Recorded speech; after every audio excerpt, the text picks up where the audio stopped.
وہ حق پہ ہے, وہ آپ کا ہیرو ہے. تو اس کی جو ہے مولا جٹ کو جو ہے جب انہوں نے ایز اے ہیرو پیش کیا تو پبلک نے اس کو بہت پسند کیا, کیونکہ ہمیشہ سے ایک مسیحا چاہیے ہوتا ہے جس جو آپ کو جس کے ساتھ آپ کھڑے ہو سکتے بیسیکلی. تو یہ بھی وہی مسیحا ہے, اور وہ اسی کلچر سے اٹھ کے آیا ہے جس کلچر میں باقی ساری زیادتیاں ہو رہی ہیں اور لوگوں پہ قبضے کیے جا رہے ہیں زمینوں پہ, اور عزتیں محفوظ نہیں ہیں. تو وہ ہر چیز اپنی جگہ پہ موجود ہے. تو میں یہ اس کو, اور پھر رہی بات کہ اگر آپ اس طرح کی چیزیں نہ دکھائیں یا کچھ اور دکھانا چاہیں تو وہ یقیناً اس طرح کا کاروبار نہیں کریں گی جس طرح کا انٹرٹینمنٹ والی چیزیں کرتی ہیں. تو اس کو اگر پیورلی ایز اے انٹرٹینمنٹ دیکھا جائے تو میرا نہیں خیال کہ کوئی ایسی یہ ڈپکشن ہے. یہ ہمارے کلچر میں چیزیں موجود ہیں, ہم سب اس سے اچھی طرح واقف ہیں, اور یہ جو بیسک فنومینا ہے کہ گڈ ورسز بیڈ اور حق ورسز باطل کی جو چیز ہے, یہ انسان کو بہت ہی بنیادی طور پہ اپیل بھی کرتی ہے. اور یہی چیز جو ہے وہ کیا کہتے ہیں اس کی انڈیورنگ ہونے میں میرے خیال سے مین ضامن ہے کہ آپ کیجئے سچ اور جھوٹ کی لڑائی, اور پھر اس کو جس سٹائل سے پیش کیا گیا. ہاں اس کو پھر جب فلم کی طرف آ جائیں, میں نے اوریجنل فلم تو نہیں دیکھی, لیکن یہ اس کی کہنا چاہیے ایک طاقت ہے کہ بغیر دیکھے ہوئے تقریباً سبھی پاکستانی اس کے سارے آئیکونک ڈائلاگ سے واقف ہیں. تو سب نے سنا ہوا ہے کہ نوا آیا ہے سونیے, تو اس کو پریزنٹ کرنے کا جو انداز تھا, کیونکہ آبویسلی 70s میں بے شمار فلمیں تھیں جو کہ مولا جٹ کے آئیڈیا کے اوپر تھیں. ہمیشہ سے ہر فلم کا آئیڈیا گڈ ورسز بیڈ ہی ہوتا ہے, مگر جو اس نے اس کو آئیکونک بنا دیا وہ یہی کہ آپ نے اس کو جس طرح پریزنٹ کیا, اور اس کو جس طرح وہ فلم کے ڈائلاگ تھے, اور جس طرح اپنا ہیرو مصطفیٰ قریشی اور سلطان راہی, تو بغیر دیکھے ہوئے بھی ہم سب اس سے واقف تھے. اور پھر جب نئی مووی آئی تو ایک تو یہ کہ it was kind of familiar, لیکن لوگ بھولے ہوئے تھے کہ ہاں یار ایک مولا جٹ ہوتا تھا جو کہ ہمارا ہوم گرون ہیرو تھا. ہم باقی فلموں میں تو ان کے ہیروز دیکھتے ہیں, مگر یہ ہمارا ہیرو ہے جس میں ہمارا کلچر ہے, ہماری زمینیں ہیں, ہماری زبان ہے. اور انہوں نے بڑا ایک امپورٹنٹ ڈیسیجن لیا کہ پنجابی میں مووی بنائی, حالانکہ جو بنانے والے نہ انہیں پنجابی آتی ہے نہ دیکھنے والے ان میں سے 90% کو پنجابی نہیں آتی, کیونکہ ان کا جو ٹارگٹ تھا وہ یوتھ ٹارگٹ تھا. سارا یوتھ سے مراد جو اربن پاپولیشن ہے وہ ٹارگٹ تھی. لیکن وہ بہت ہی جینیس ڈیسیجن تھا کہ اس کو پنجابی میں بنا کے اس کا آتھینٹک فلیور جو ہے وہ ریٹین کیا, اور اس مووی نے پھر اصل مووی کو بھی سرپاس کیا. تو میرے خیال سے تو بہت ہی وہ تھا. مگر ہاں میں بچوں کو نہیں لے کے گیا تھا مووی دیکھنے, کیونکہ اس طرح کا اتنے بڑے پردے پہ وائلنس دکھانا میں اس طرح سے سیلیبریٹ نہیں کرتا اوبیسلی کہ سب لوگ جائے. لیکن جو اڈلٹس دیکھنے گئے انہوں نے مووی انجوائے کی. ایک دوسرا پلس پوائنٹ اوبیسلی اس کا یہ تھا کہ پاکستانی اسٹینڈرڈ کے حساب سے اتنی اچھی اتنی عمدہ مووی بنی, جو کہ ٹھیک ہے انٹرنیشنل لیول پہ ابھی نہ ہو, دور ہو, مگر پھر بھی جو انہوں نے جس طرح کی ٹیکنیکس استعمال کی اور جس طرح کی انویسٹمنٹ کی, پھر ان کو اس کا ریٹرن ملا. تو اس میں exactly it was not celebration of that particular culture, لیکن 2-3 وجوہات تھیں اسی طرح کی جس کی وجہ سے وہ مووی جو ہے وہ مشہور ہوئی اور لوگوں نے اس کو دیکھنا پسند کیا. اور رہ گئی بات کہ لوگ دیکھتے کیا ہیں, تو بھائی لوگ دیکھتے تو انٹرٹینمنٹ ہی ہے. اب آپ سب لوگوں کو پتا ہے کہ آج کل پٹھان کے لیے لائن لگی ہوئی ہے ہر جگہ, رائٹ. اور پٹھان میں دونوں طرف سے بارڈر کے دونوں پار سے لوگ جا کے جوک جا رہے ہیں, اس کو دیکھ رہے ہیں. حالانکہ پٹھان کا جو مٹیریل ہے, جو آئیڈیا ہے, وہ انتہائی گھسا پٹا, انتہائی پرانا, اور وہی ایک سائڈ دوسری سائڈ کو برا کہہ دیا یا امپلیکیٹ کر رہی ہے, وہی سب کچھ. لیکن اس کے لیے پتہ نہیں کتنے 700-800 کروڑ کا بزنس وہ کر چکی ہے. تو بہرحال میں یہیں پہ اپنی بات سمیٹتا ہوں کہ کیا کہتے ہیں, مولا جٹ ایک فنومینا ہے, اور میں اس کے بہت زیادہ وہ نہیں ہوں اگینسٹ. فلم یا سینما جو ہے وہ ایک حد تک ہی ریفارم موومنٹ کر سکتا ہے, اس کا یہ بنیادی کام نہیں ہے. بنیادی کام ہمارے معاشرے میں کم سے کم اس کی صرف کیا کہتے ہیں انٹرٹینمنٹ پرووائڈ کرنا ہی ہے, اور مولا جٹ وہ یقیناً بہت اچھے سے کرتا ہے, اور ابھی بھی کر سکتا ہے, being a home grown Pakistani local flavour of the superman جو کہ دنیا کے ہر کلچر میں پائے جاتے ہیں. شکریہ بہت بہت بہت شکریہ سلمان. بہت میں خوشی ہوئی کہ آپ تشریف لائے اور اپنے خیالات کا اظہار کیا. اب میں گزارش کروں گا محترمہ تلمیذ فاطمہ برنی صاحبہ سے ان کا ہم اظہار خیال سننا چاہیں گے.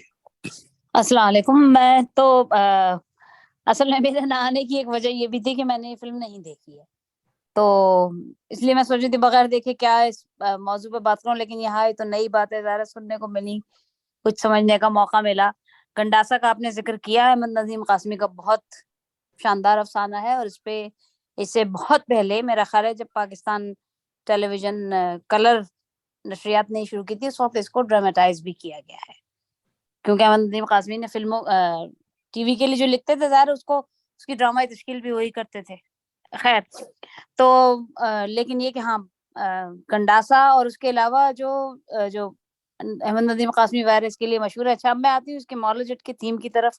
تھوڑا بہت اندازہ ہو رہا ہے, اور فلموں میں ظاہر یہ دکھاتے ہیں گڈ ورسز بیڈ اور حق کی فتح اور جو کچھ بھی ہے, لیکن یہ کہ ہاں جیسے سپر مین کا آپ نے ذکر کیا, تھوڑا سا اس کا تھوڑا سا پس منظر بتا دوں کہ سپر مین کا جو تصور ہے وہ پیش کیا تھا نیچے نے, جرمن فلاسفر نیچے نے اس کا تصور پیش کیا تھا, اور ان کی کتاب میں اس کا ذکر ہے. اقبال نے اس تصور کی مزید توضیح کرتے ہوئے, اگرچہ کہ انہیں نیچے سے بہت سخت اختلاف تھا, کیونکہ ظاہر ہے کہ وہ بالکل سیکولر فلسفی تھے اور یورپ کا وہ ٹرینڈ تھا فلسفے کا. اقبال نے اس سے اختلاف کرتے ہوئے اس کی توضیح کرتے ہوئے جو سپر مین کا تصور پیش کیا, انہوں نے رسول اللہ علیہ وسلم کو ایز اے سپر مین اس کی مزید توضیح کرتے ہوئے اس کا انطباق رسول اللہ علیہ وسلم پر کیا. تو یہ بس تھوڑا سا اس کا بتاؤں گی, لیکن یہ کہ سپر مین تو میرا خیال ہے ہر معاشرے میں کہیں نہ کہیں جسے کہتے ہیں کہ اگر نہیں ہے تو کم از کم ایک دبی ہوئی خواہش ضرور ہوتی ہے ہوا میں اڑنے کی, یا باتیں سننے کی, یا ہاتھ لمبا کر کے کیا ہے فنٹاسٹک فور, جو ایک اس میں 4 کیریکٹر ہیں, کسی کا ہاتھ لمبا ہو جاتا ہے اور کوئی اڑ جاتا ہے. بہرحال اس طرح کی سب چیزیں آپ کو داستانوں میں بھی ملیں گی اور موجودہ فلموں میں بھی ملیں گی, بلکہ اس سے اندازہ ہوتا ہے کہ جتنا مٹیریل ہمارے یہاں آیا ہے فلموں میں خاص طور پر, جس میں یہ گرافک اور یہ ساری جنریٹڈ کمپیوٹر سے جنریٹ ہوتے ہیں امیج, اور یہ اتنی مافوق اور فطری چیزیں ہیں, یہ سب داستانوں کا لایا ہوا سرمایہ ہے. تو میں, لیکن یہ کہ بہرحال چونکہ میں نے فلم نہیں دیکھی اس لیے میں اس پہ بہت زیادہ بات نہیں کر سکتی, کاش کہ میں نے دیکھی ہوتی اور میں اس پہ زیادہ بات کر پاتی. البتہ ہاں میرا خیال ہے مجھے ایک لطیفہ یاد آ گیا اس کا, کہ انہوں نے مصطفیٰ قریشی اور سلطان راہی جو تھے وہ ہمیشہ لڑتے رہتے تھے ظاہر ہے. آدمی ہے شاید امجد نے کہا کہ ایک دفعہ میں کسی کو فلم دکھانے لے کے گیا اور وہ کہیں جا رہا تھا ملک سے باہر, اور 4-5 سال بعد وہ دوست واپس آیا, ہم پھر فلم دیکھنے گئے, وہ پھر پنجابی فلم تھی, تو انہوں نے لفظ استعمال کیا کہ ایک فلم میں نے دیکھی اس میں مصطفیٰ قریشی اور سلطان راہی بہت خشوع و خضوع سے لڑ رہے تھے, تو انہوں نے کہا یار یہ اب تک لڑ رہے. یہ جتنے ٹرینڈز ہیں لڑائی کے یا بانڈیج کے یا قرض اتارنے کے, یہ ان تمام معاشروں میں عام ہے جہاں قبائلی سسٹم ہے یا جو زرعی معاشرے. اربنائز سیٹنگ میں یہ سب چیزیں نہیں ہیں, اور ظاہر اربنائز سیٹنگ ان سب چیزوں کو افورڈ بھی نہیں کر سکتی. تو یہ سارے ٹرینڈ جو ہیں کہ جس میں کہ ظاہر سود کا ہے, باپ کا قرض جو ہے بیٹا اتارتا ہے یا نسلیں اتارتی ہیں, یا باپ کا انتقام بیٹا لیتا ہے. یہ پنجاب میں خاص طور پر جو لٹریچر لکھا گیا ہے اس میں بہت لوگ ہیں, مطلب صرف احمد نظیم قاسمی اکیلے نہیں ہیں جنہوں نے اس موضوع پہ لکھا ہے. اور اب دیکھیں مجھے ایک نام یاد نہیں آ رہا, ہاں سب سے اہم نام تو اس میں امرتا پریتم کا ہی ہے جن کا ناول ہے پنجر, اور وہ اسی پہ ہی ہے کہ خاندان کا بدلہ لینے کے لیے دوسرے خاندان کی لڑکی اٹھا لی جاتی ہے. تو یہ ساری چیزیں انہی معاشروں میں ہوتی ہیں. آپ اس پہ غور کریں کہ ہمیشہ زرعی معاشروں میں اور قبائلی معاشروں میں ہوتی ہیں, جہاں بیٹوں کی تعداد زیادہ ہونے پہ بہت زور ہوتا ہے, کیونکہ بہرحال انہیں مین پاور کے طور پر کھیتوں میں لگانا ہوتا ہے.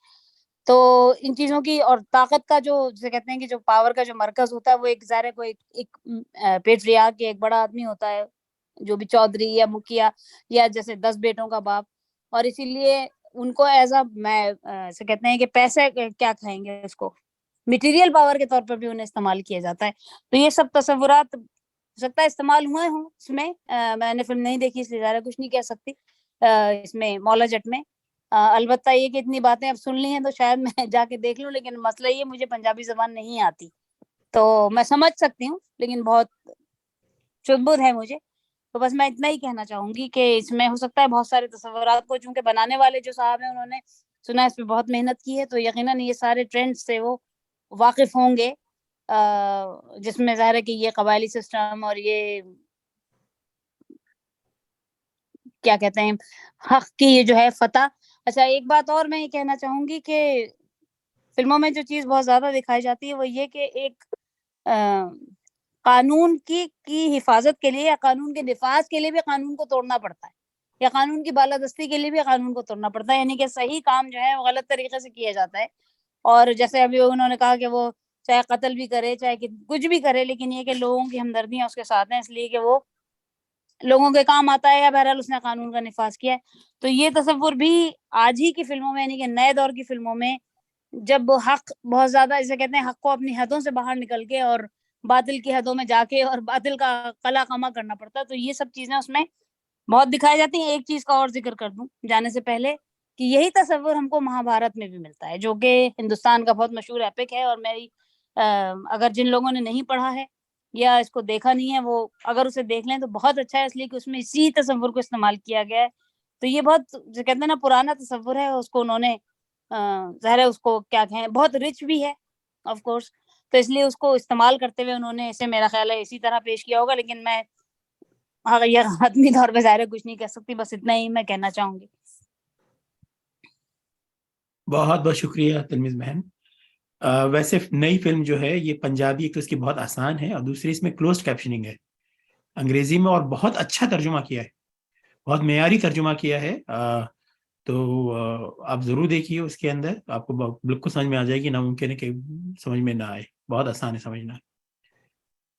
تو اب صدر مجلس محترمہ صوفیہ ضمیر سے پہلے میں کچھ بات کر لیتا ہوں فلم کے بارے میں. میں چاہ رہا تھا کچھ لکھوں اس پہ، لیکن بس ٹائم نہیں ملا. بس میں نے شروع سے ابھی پروگرام شروع ہونے سے پہلے ہی آدھا گھنٹہ پہلے بلکہ میں نے کچھ پوائنٹس لکھے کہ میں یہ پوائنٹس پہ بات کر لوں گا، تو وہ پوائنٹس آپ کو پیش کر دیتا ہوں. کئی چیزیں یہاں کور ہو گئی ہیں. جو اوریجنل مولا جٹ ہے وہ فلم میں نے بھی نہیں دیکھی. میں نے دوسری فلم ضرور دیکھی ہے، بہت انجوائے بھی کیا اس فلم کو. سچ میں بہت اچھی فلم ہے دوسری فلم جو نئی فلم ہے، لیکن اوریجنل میں نے کبھی نہیں دیکھی. اور کیوں نہیں دیکھی؟ تو خیر میں بچہ تھا اس وقت، کوئی ایسے فلمیں اپنی مرضی سے دیکھتے نہیں تھے. اس کے بعد ہی کبھی موقع ملا، میں نے فلم کو اس لیے نہیں دیکھی کیونکہ میں مولا جٹ کے سے نام سے میرے ذہن میں آتا تھا کہ بھئی یہ ایک جاہل لوگوں کی پسند ہے، ان پڑھ جاہل گواروں کی پسند ہے. اور دیکھیں پاکستانی فلمیں تکنیکی اعتبار سے بڑی کمزور ہوتی تھی، اتنی کمزور ہوتی تھی، ایڈیٹنگ خراب، ان کی وائس کوالٹی خراب، کیمرہ ورک خراب، ایکٹنگ بھی جو ہے بس کسی کی اچھی کسی کی خراب. تو کوئی پاکستانی فلمیں دیکھنے کے لیے کوئی من تو نہیں کرتا تھا کبھی بھی کہ پاکستانی فلمیں دیکھیں. تو ہم مولا جٹ کیوں دیکھیں اس میں؟ اور پھر یہ کہ پنجابی زبان کی فلم، ہمیں پنجابی سمجھ میں نہیں آتی. اب میں نے کہا آپ کو بتایا کہ یہ نئی فلم ہے، اس کے اندر تو آسان پنجابی اور پھر نیچے کیپشننگ بھی ہے اس میں اور بہت اچھی ہے. تو پنجابی فلمیں جو میں پوری پنجابی سمجھ میں نہیں آتی، میں کیوں دیکھوں بھائی؟ اس فلم میں مجھے پتا ہے کہ مار دھاڑ اور تشدد کا کلچر ہے، بھڑکیاں مار رہے ہیں اور گنڈاسے کا استعمال ہو رہا ہے. اگر مجھے کہوں کہ بھائی دو لفظوں میں بیان کرو کہ میں مولا جٹ کو کیا سمجھتا تھا، وہ ہے لاؤڈ اینڈ انسوفسٹیکیٹڈ. ٹھیک ہے نا، لاؤڈ اینڈ انسوفسٹیکیٹڈ. تو یہ میرے مزاج کی نہیں تھی. لیکن ایک اور چیز لاؤڈ اینڈ انسوفسٹیکیٹڈ ہے جو کہ میرے مزاج کی نہیں تھی اور اب مجھے پسند ہے، اور وہ ہے ہمارے ٹرک آرٹ اور بس آرٹ. جب میں چھوٹا تھا تو میں سمجھ میں نہیں آتا تھا کہ یہ ٹرک کو سادہ کیوں نہیں رکھتے. اتنی یورپ کی بسیں ہوتی ہیں، صاف ستھری خوبصورت بسیں ہوتی ہیں، لیکن ہماری بسوں پہ یہ کیوں، یا ٹرکوں پہ ہمارے کیوں یہ رنگ و روغن کر دیتے ہیں اور یہ بدنما پھول بنا دیتے ہیں، شعر و شاعری بھی ہوتی ہے. لیکن پھر مجھے بعد میں احساس ہوا کہ یہ تو ہماری زمینی رجحانات اور کلچر کا عکاس ہے. یہ جو ہے ہمیں ہماری جو آئیڈینٹیفیکیشن ہمیں دیتا ہے یہ دنیا کے اندر. اور یہ بہت ہی انوکھی چیز ہے. اور اب اس کا احساس ہوا کہ بھائی جس کو میں انسوفسٹیکیٹڈ سمجھ رہا ہوں، انتہائی زبردست چیز ہے. اسی طریقے سے میں اب مولا جٹ کو سمجھتا ہوں کہ یہ ہمارے اپنی زمینی رجحانات اور کلچر کا عکاس ہے. یہ اس کے اندر مجھے پسند ناپسند کرنے کی ضرورت نہیں ہے، لیکن یہ اس کی حقیقت یہ ہے کہ یہ ہمارے رجحانات کا اور کلچر کی عکاسی کرتا ہے، یہ کرتی ہے. دیکھیے پاکستانی فلمیں ہندوستانی فلموں کے چربا ہوتی ہیں، اکثر بڑی خراب چربا. ٹھیک ہے، ہندوستانی فلمیں ہالی ووڈ کی فلموں کے چربا ہوتی ہیں، بعض اچھا بھی ہوتی ہیں، برابر بھی ہوتی ہیں. اور ان فلموں میں انڈیا کی مشہور ترین فلم شعلے بھی شامل ہے، تو یہ خود ہالی ووڈ فلم کا چربا تھی. اور پاکستان کی سب سے کامیاب ترین فلم آئینہ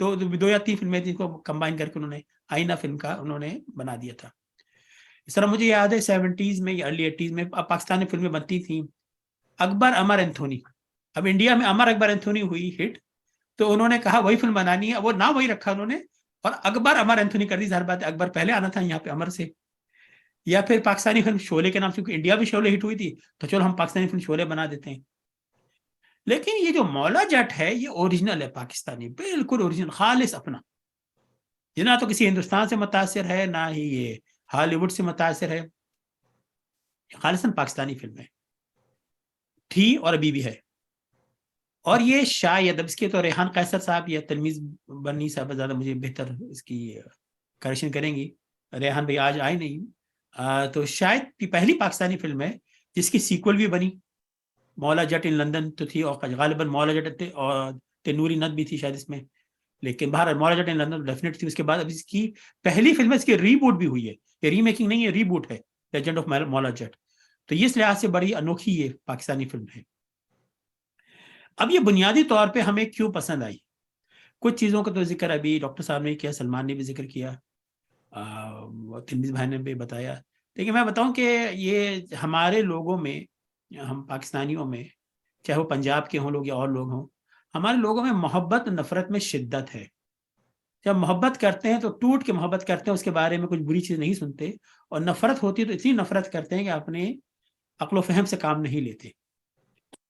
اور یہ فلم اسی طرح کی اسی رجحان کی ایک عکاسی کرتی ہے کہ نفرت اور محبت دونوں میں شدت ہے اس فلم کے اندر.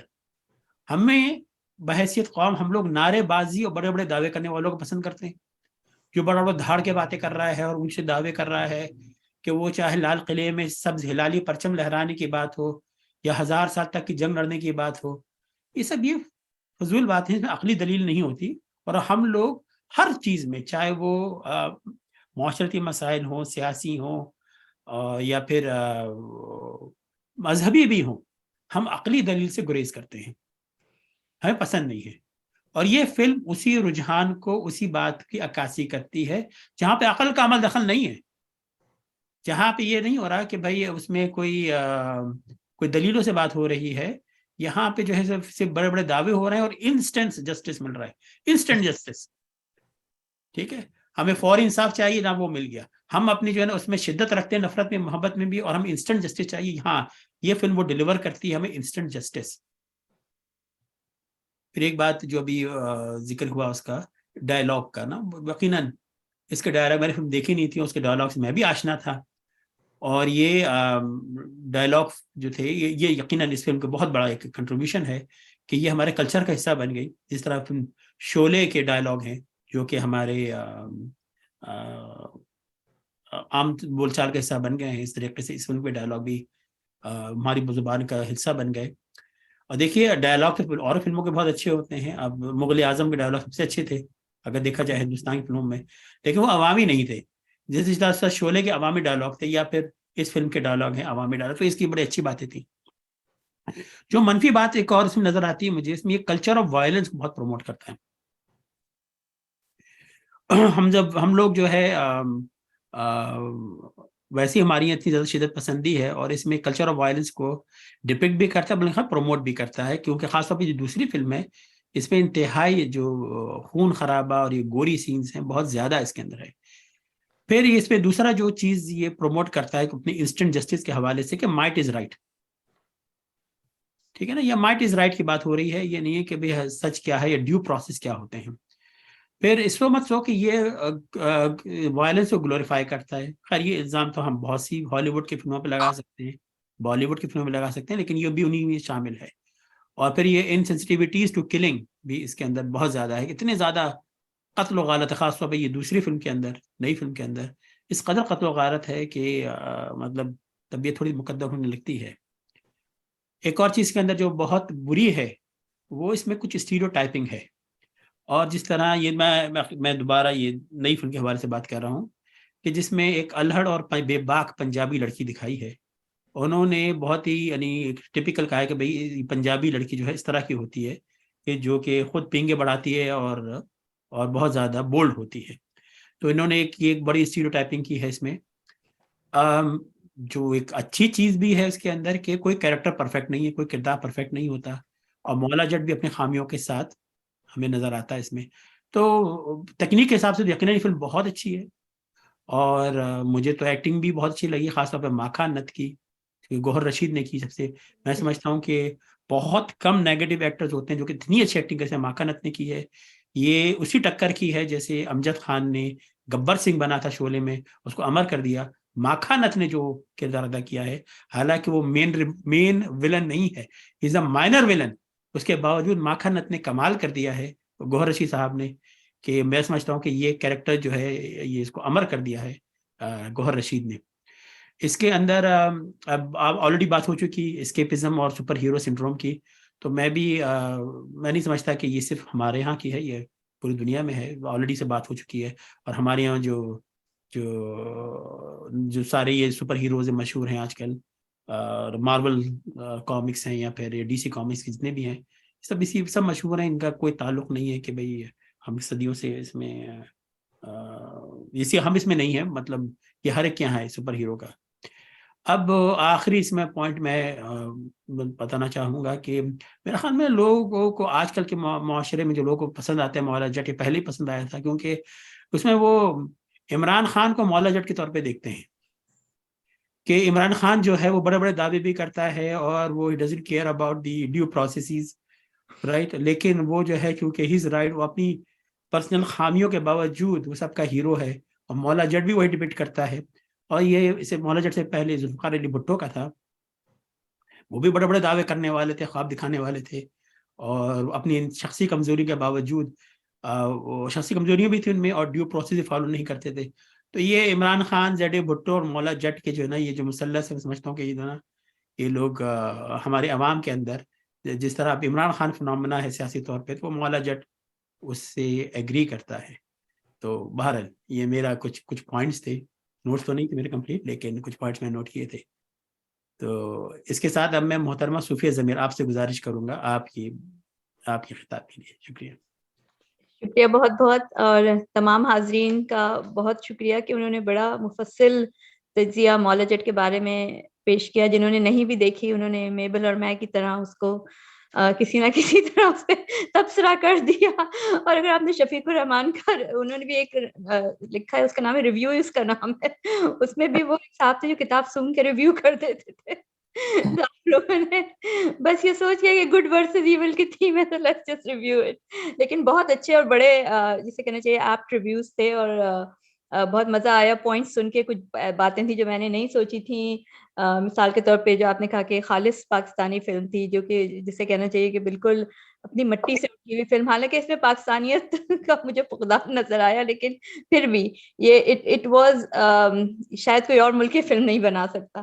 اور پھر یہ جو اسٹریٹ جسٹس کی بات ہوئی, اور لوگ مولا جٹ سے اسی لیے محبت کرتے تھے کیونکہ وہ اسٹریٹ جسٹس ڈلیور کرتا تھا, یا پھر سپر مین کی بات ہوئی, تو یہ سب بڑے دلچسپ پوائنٹ تھے جو میں نہیں سوچے تھے. اور مولا جٹ شاید واقعی پہلی فلم ہو جس کا سیکول بنا, پتہ نہیں اس سے پہلے وہ بغداد کے چور وغیرہ بنا کرتے تھے, شاید ان کے سیکول ہوتے تھے, لیکن اس کا سیکول بھی تھا, اس کا پریکول بھی تھا. جو فلم وحشی جٹ آئی تھی 1975 میں, وہ اس کا پریکول کہلاتی ہے, تو وہ بھی گنڈاسا پر ہی بیس تھی. تو نہ صرف یہ فلم سیکول اس کا پریکول تھا, اس کا سیکول بھی تھا, بلکہ یہ فلمی سانچہ بن گئی پورا کا پورا. کہ اب پھر اس کے بعد ہر پنجابی فلم جو بلکہ ابھی تک جو آتی ہیں وہ اسی سانچے میں ڈھلی ہوئی ہوتی ہیں. پھر میں ابن انشا کو کوٹ کروں گی, ان کا ایک مضمون تھا جس کا نام تھا شاید فلم دیکھیں اور ثواب دارین حاصل کریں, تو اس میں انہوں نے یہی پنجابی فلم کے بارے, یا تو یہ تھا یا پھر مائیکل کلال سینسر ہوتی ہے, ان دونوں میں سے ایک مضمون تھا جس میں انہوں نے یہی بات لکھی تھی کہ کیا اچھا اس فلم میں ہیروئن لمبی لمبی چھلانگیں لگاتی ہے, کیا ہیرو بڑکیں لگاتا ہے, کیا ہیرو کے ہاتھ میں ہر وقت گنڈاسا ہوتا ہے. تو انہوں نے کہا ہاں ساری یہی نشانیوں نے کہا یہ تو ہر فلم میں ہوتا ہے. تو یہ فلم ایک ایسا جو ہے وہ سانچہ بن گئی کہ اس کے بعد ہر پنجابی فلم اسی میں ڈھلی ہوئی آئی. تو میں نے گنڈاسا بھی پڑھی ہے, اور اوریجنل جو مولا جٹ ہے وہ میں نے جس دن میں یہ لیجنڈ آف مولا جٹ دیکھنے جا رہی تھی, اس دن میں صبح واک پہ گئی, تو پورا 1.5 گھنٹے کی واک میں نے 1.5 گھنٹے کی وہ اوریجنل مولا جٹ واک کرتے ہوئے دیکھی, just to get a reference point کہ وہ کیا چیز ہے مولا جٹ, جو اس کی وہ جب میں اس کی ریمیک دیکھنے جا رہی ہوں. تو وہ ظاہر ہے میں نے کچھ دیکھی کچھ نہیں دیکھی, لیکن جو میرا اوپینین اس کے بارے میں بنا کہ وہ بہت ہی ریگریسو جسے کہنا چاہیے مووی تھی. اس کے سارے خیالات کانسیپٹ بہت, یعنی اس میں جس لڑکی کو ریپ کیا جاتا ہے پھر مولا جٹ جو ایک ویجلانٹے بھی ہے وہ یہ جسٹس ڈیلیور کرتا ہے کہ اب اس کے ریپسٹ سے شادی کر دی جائے, جو کہ میرا خیال ہے کچھ بالی ووڈ کی موویز کا بھی کانسیپٹ ہے اور بہت ہی میں کہتی ہوں دقیانوسی اور ریگریسو کانسیپٹ ہے. تو وہ اس میں اس طرح کے تھے, لیکن مزہ آیا دیکھ کے یہ. اور وہ شاید میری زندگی کی پہلی پنجابی فلم نہیں تھی, اس سے پہلے میں نے رنگیلا کی ایک فلم دیکھی ہے. تو لیکن یہ کہ اس سے ایک مجھے کمپیریزن کا پوائنٹ ملا. تو پہلے میں اس فلم کے بارے میں میرا خیال ہے زیادہ تر باتیں تو حسنی صاحب نے کہی دی کہ یہ مسرور بھٹی اس کے ڈائریکٹر تھے اور یہ 1979 میں یہ فلم آئی تھی. اور کلٹ کلاسک جسے کہتے ہیں, یہ ایک بالکل مثال ہے کلٹ کلاسک کی, کہ اگر کلٹ کلاسک کا نام آئے تو مولا جٹ کا نام آتا ہے. تو اس وقت جنرل ضیاء کے ریفارمز تازہ نافذ ہوئے تھے. تو یہ فلم ان کے خلاف اور سسٹم کے خلاف اور پولیس کے خلاف اور قانون کے خلاف بہت ساری, اور فیوڈلزم کے خلاف بہت ساری چیزوں کے خلاف اس نے آواز اٹھائی تھی. اور یہ بھی ایک دلچسپ پوائنٹ ہے کہ وہ مخرب الاخلاق فلموں کا زمانہ تھا, 70s کا جو دور تھا. جو پنجابی فلمیں ہوتی تھیں وہ ان میں سے زیادہ تر فلمیں, وہ ایک تو وہ زمانہ تھا جب ہیر رانجھا وغیرہ 60s کی رومانٹک فلمیں آیا کرتی تھیں, اور یہ وہ زمانہ تھا کہ جب وہ ضدی اور خطرناک اور خانزادہ اور یہ کچھ اس طرح کی فلمیں جو کہ بدنام زمانہ فلمیں ہیں, جو کہ جن کا نام ہی اس طرح سے لیے جاتے ہیں جو بینڈ فلمیں تھیں, تو یہ وہ والی فلمیں چلا کرتی تھیں. اور سینما میں لوگ فحاشی دیکھنے جاتے تھے. تو مولا جٹ نے ایک ایکسٹریم ختم کیا, اس کو دوسری ایکسٹریم سے بدل دیا. اس نے فحاشی کو تشدد سے بدل دیا, کیونکہ لوگوں کو کوئی ایسا مٹیریل چاہیے کنزیوم کرنے کے لیے جو کہ ان کو شاید ایک وہ کک دے. تو انہوں نے ایک فارمولے کو دوسرے فارمولے سے بدلا. بلکہ سرور بھٹی نے تو یہ بھی کہا کہ اس فلم نے اسلام کا پرچار کیا, انہوں نے تو اس فلم کو اسلام کی خدمت بھی قرار دیا. تو مولا جٹ کو شعلے سے بہت کمپیئر کیا جاتا ہے, حسنی صاحب نے بھی اس کی بات کی. تو بھارت میں جو مقام شعلے کو حاصل ہے وہ پاکستان میں مولا جٹ کو حاصل ہے, لیکن شعلے کو دوبارہ بنایا نہ جا سکا. لوگوں نے کوشش کی, میرے خیال ہے 2 اس کے ریمیکس بنے جو دونوں انتہائی ناکام, لیکن مولا جٹ کے سیکولز بھی کامیاب ہوئے اور مولا جٹ کا یہ ریمیک بھی انتہائی کامیاب ہوا ہے. تو اس کے لیے ہم پاکستانی پروڈیوسرز کو آئی تھنک اور ڈائریکٹرز کو داد دیتے ہیں کہ انہوں نے یہ شعلے سے, تو may be it's not a good point کیونکہ Sholay was like one of a kind, لیکن بہرحال شعلے کو دوبارہ کبھی نہیں بنایا جا سکا. دونوں کہانیوں کے تانے بانے انتقام کے گرد بنے گئے ہیں. دونوں نے دیہاتی ماحول کی عکاسی کی ہے, پتہ نہیں کون سی جہاں کا دیہات ہے, لیکن دونوں نے بڑی لمبی اننگ کھیلی. دونوں کے مکالمات امر ہو گئے, ضرب المثال بن گئے. دونوں کے کردار بہت طاقتور تھے اور وہ فلم فولکلور کا حصہ بن گئے. دونوں ایسے وقت میں آئیں جب ان کو دیکھنے والے لوگ ایک قومی ہنگامی صورتحال سے دوچار تھے. دونوں کا فیوڈل پس منظر تھا, اور دونوں کو ہم یہ کہہ سکتے ہیں کہ وہ ہمارے مشترکہ تہذیبی ورثے کا حصہ ہیں. تو میں نے مولا جٹ کا, میں نے جو ہے بجائے کہ اس کا ایک اوور آل تجزیہ کرنے کے, میں نے اس فلم کا ریویو لکھا ہے, لیجنڈ آف مولا جٹ کا ریویو لکھا تھا. اور وہ میں نے جس دن دیکھ کے آئی تھی اسی دن لکھ لیا تھا, اور یہ انگریزی میں لکھا تھا. میں اس کے آپ کو 2 پیراگراف انگریزی میں سنا دیتی ہوں, اور اس کے بعد پھر میں نے اس کا ترجمہ کرنے کی کوشش کی ہے, جو میں تھوڑا سا وہ بھی سنا دیتی ہوں. میرا خیال ہے اتنا وقت تو میرے پاس نہیں ہوگا. تو انگریزی میں جو میں نے مضمون لکھا تھا اس کا ٹائٹل یہ ہے کہ امپیلمنٹس, بی ہیڈنگس, تھروٹ سلٹس, او مائی. تو یہ جو وزرڈ آف آز میں ڈورتھی کہتی ہے لائنس, ٹائگرز, بیئرز, او مائی, تو یہ اس کے اوپر جو ہے میں نے اس کا یہ جس کا میں اردو میں ترجمہ نہیں کر پائی کہ امپیلمنٹس, بی ہیڈنگس, تھروٹ سلٹس, او مائی کا ترجمہ کیا ہوگا. People were slashed, smashed and ripped apart, and that was just the start. What a loss of innocence it was. I'm really not into blood and gore, and I avoid any movie that shows more than a smear. This one had rivers and rivers of the deep red viscous fluid flowing. There was hemoglobin flying everywhere. The characters were ruthless, merciless, and senseless. They believe in killing or get killed. There was no law, not even a dysfunctional one. Everyone was a vigilante, and an unbelievably brutal one. There was no respite. You couldn't trust anyone. Young, old, rich, poor, men, women, kids, they all killed, and with gusto. After some time, you lose count of the deaths. You question, ab kaun bach gaya hai? Who is next? There were no item numbers, despite the presence of so much eye candy. In fact, there were no songs, because the protagonists never had 5 minutes of fight-free time. The only dance in the movie was a tandev, the dance of anger. The romance was almost non-existent. Our heroes and anti-heroes derived much more pleasure from spilling guts than giving or taking hearts. In fact, there was more bromance than romance. And that brings us to the performance of Faris Shafi. He was one of the best sidekicks to appear on screen after Circuit from Munna Bhai. The entire setting was shrouded in mystery. It was an unknown land and an unknown time period. There was only a fleeting reference to an astaghfar and an advice to one of the characters to stay in wudu, so that when he gets hacked to pieces, his botiya didn't have to receive the obligatory ghusl mayyat. That's a new fatwa. Other than that, the movie looked pretty pre-Islamic or even prehistoric. The rich didn't live in Havelis, the maximum feudal lords can do. They lived in towering forts, complete with dungeons and torture cells. They were not just lawless and arrogant, they were plain crazy. They indulge in all kind of psychotic and sadistic behavior. They didn't spare anyone. Women, children, even animals. They had practically no redeeming quality. Every character was dark, deadly, and disturbing. Despite all this, I loved it. Yeah, I did. It was completely paisa vasool. What a visual epic it was.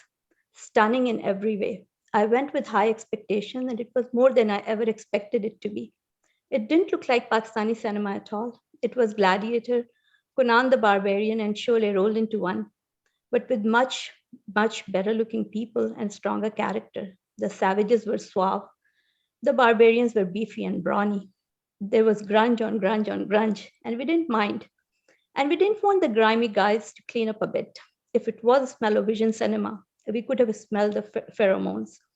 Both Moulajet and Noori seemed like guys who had never seen a comb, soap, or toothbrush in life, but we didn't mind. Yes, there was blood, but there was even more testosterone. Even the heroines were laden with it. And they were all out there to prove they had more masculinity than the rest of the mortals around them. Everyone was super macho with no soft corners at all. When these characters were good, they were good. When they were bad, they were very good. It means something when the anti-hero gets as much claps as the hero, and the movie-goer ladies cannot decide whom they should direct their affection to.